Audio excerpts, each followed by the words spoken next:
Happy 2023, everybody. I hope you had a very safe and happy, fun new year. This is my first time visiting the shop in 2023. It is late in the day. I had some stuff I had to take care of this morning. But we're going to start our day. I need to do the mandrel, get it off the lathe so that I can attempt to turn the cap.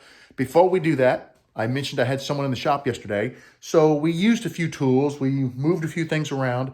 I'm going to start the day by cleaning up because it's not really messy.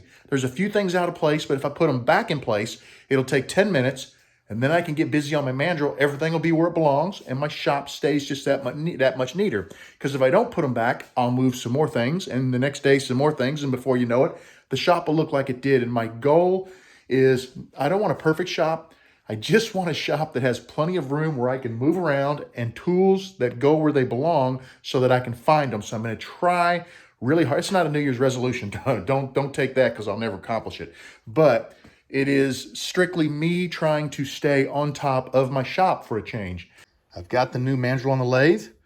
I'm going to fire up the lathe and check the run out. Looking pretty good.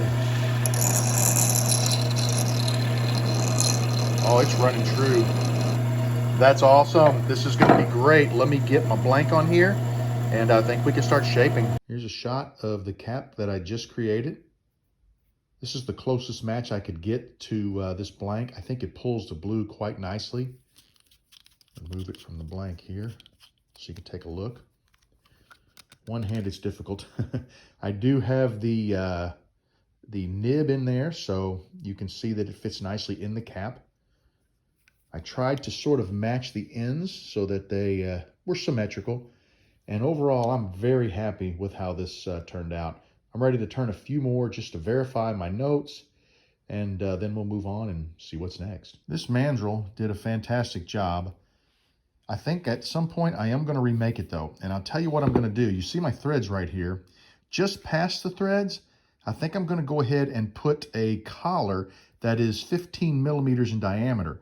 That way it can act kind of like a bushing, so when I turn my pin, I generally true it to 15 millimeters, and then I go down to the far end and I turn an 11 millimeter diameter tenon, and then I just shape it down from 15 to that 11 millimeter.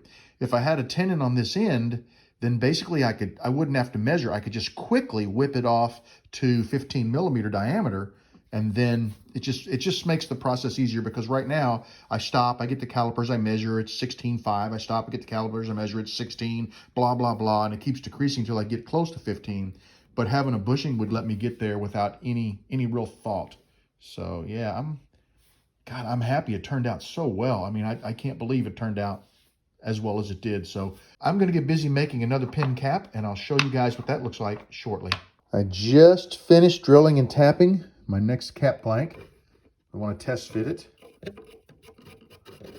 You want to test fit with your section and with your nib to make sure that the depth is correct. You know, you don't want the tip of your nib being driven into the back of the cap because you'll damage it.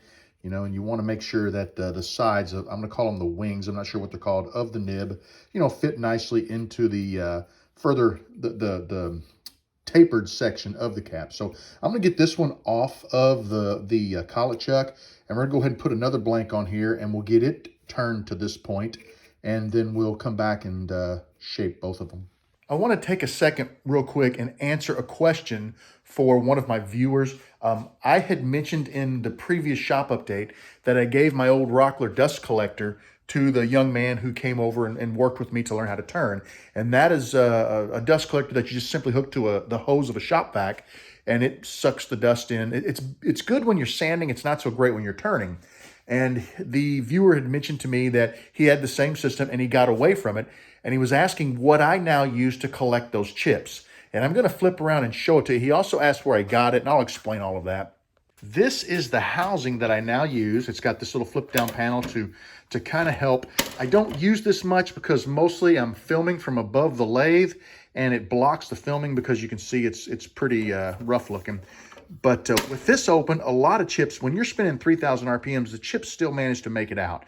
Dust, almost no dust I see escaping. I don't have any dust on the lenses of my glasses, which is a telltale sign that I'm breathing too much dust. They stay really clean when I'm using this. You can see it's a 4-inch hose. I'll talk more about that in a minute. But if I really want to stop the chips, if I drop this down, since I'm turning from underneath, the chips are coming up and hitting this, and when they hit this, it takes away their momentum. They drop, and then most of them get sucked into the hose. So this does a really nice job. Is it perfect? No, but I don't think anything is for a lathe because of the sheer velocity that you're throwing those chips out. Now, this is a 4-inch hose, and you can see it comes over here. Oh, by the way, I bought this from a friend of mine who was getting rid of all of his turning equipment. I have seen it online. I cannot remember where. I'll try to do a little research, but if anybody knows where you can get one of these, if you'll send me the info, I'll put it in the description of this video so anyone interested can go there and look it up. But you can see I've got a 4-inch hose, which goes over here to a blast gate. And you can see the blast gate, ignore this, that's for my air conditioner. The blast gate runs along behind here. There it is right there, you can see it.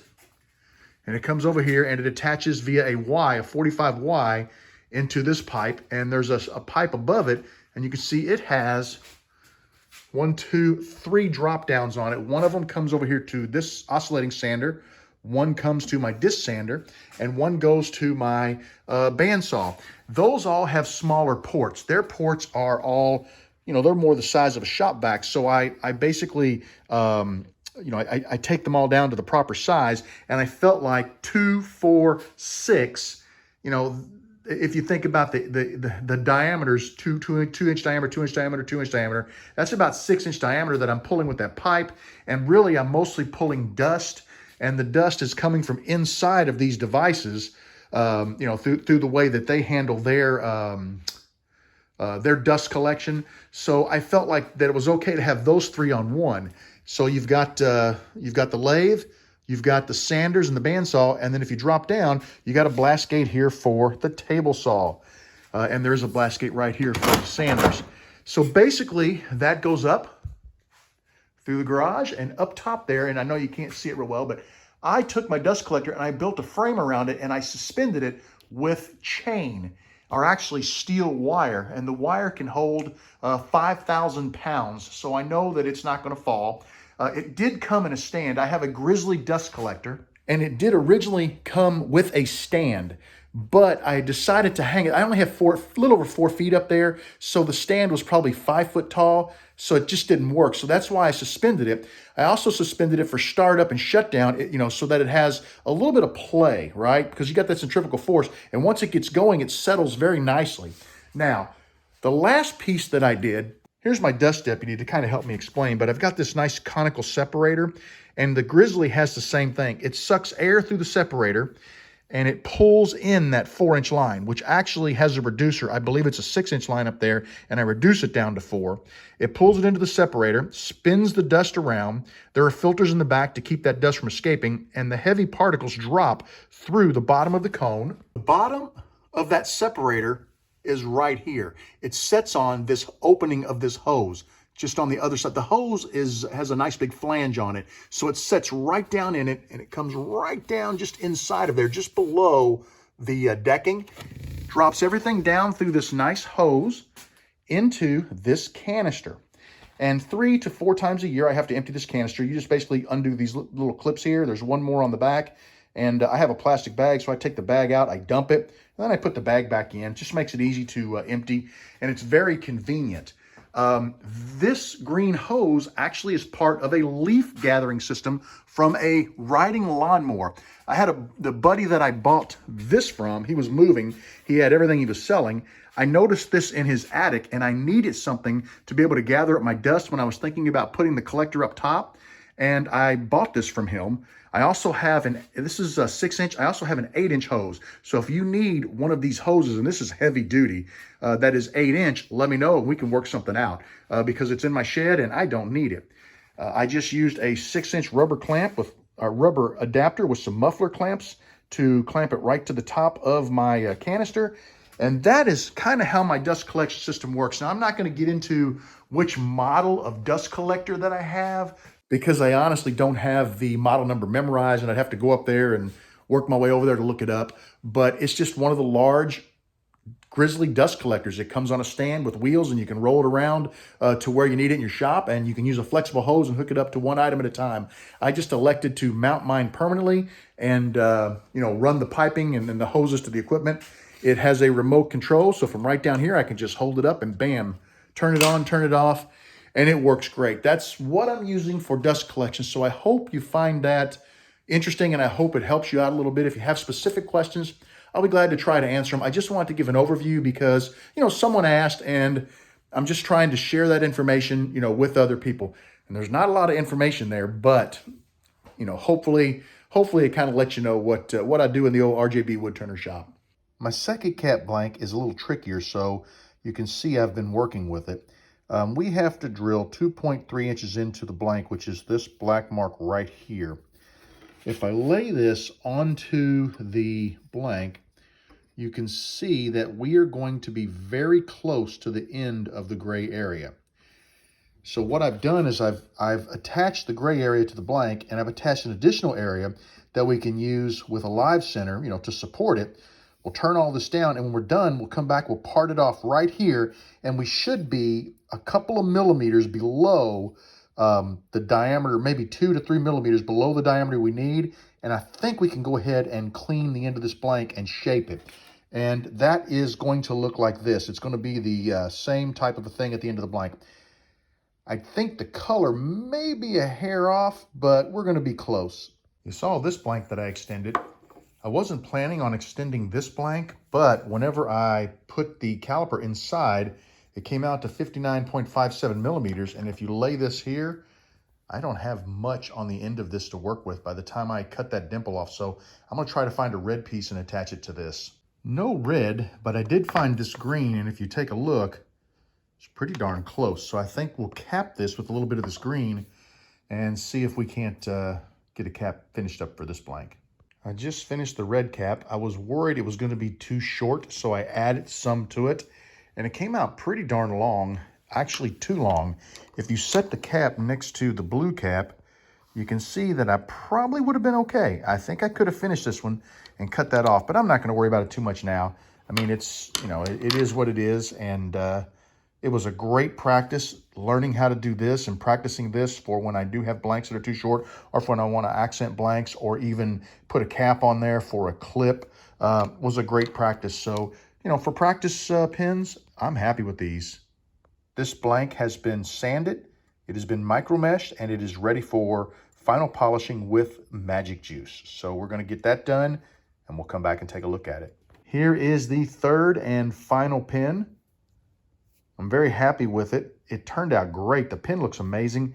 I am a little disappointed. I thought these were the same color. They looked very, very close as individual blanks, but you can see the cap is more jade and the body is more blue. I do like the accents on either end. I think that's a nice touch. And the fact that they match the section is really cool.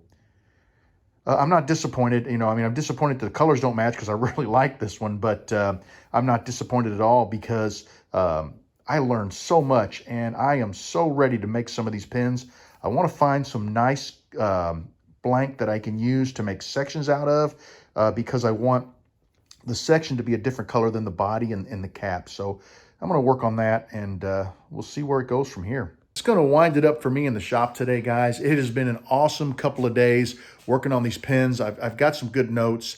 The notes are very sparse. There's not a lot in there. It's just basically dead on detail. Use this bit, drill this deep, period. But I want to go back and I want to add some images. And then I want to talk about the other side of this, which is the mandrels. And I want to talk about, the diameters and the depth and all that stuff on the mandrels and try to get notes built on those. I'd like to, do some things to my mandrels to make them better. So there's a lot more to be done on this. But man, am I having a good time. And one last thing, guys, I wanted to mention, don't forget, I do have a Patreon now. It is $1 per month to join. It is a support this channel. If you want to donate more, you can. But the patrons are getting, what I'm doing for the patrons is little lens clips when I'm in the shop. And a lens clip is a 15-second clip that they just, one after another, they kind of tack onto each other, and they form a story. And I'm trying, you'll see a few of the same things that are in the What You Doing Bob and the video and the final videos in some cases, but I'm trying to record things only for the patrons. Now, those lens videos last for 24 hours only. At the end of 24 hours, they disappear, or as soon as you watch them, they disappear. So, but they are something I'm offering up for the patrons, you know, in thanks for supporting my channel. So think about it. If you can, great. If you can't, I understand completely, but I really would appreciate it. And I will put a link to the Patreon in this video if you'd like to look it over and think about it. That's it for me. Thanks for joining me. I hope to get back out here tomorrow a little bit. We'll see how that goes. Have a great evening, and I'll talk to you again very, very soon.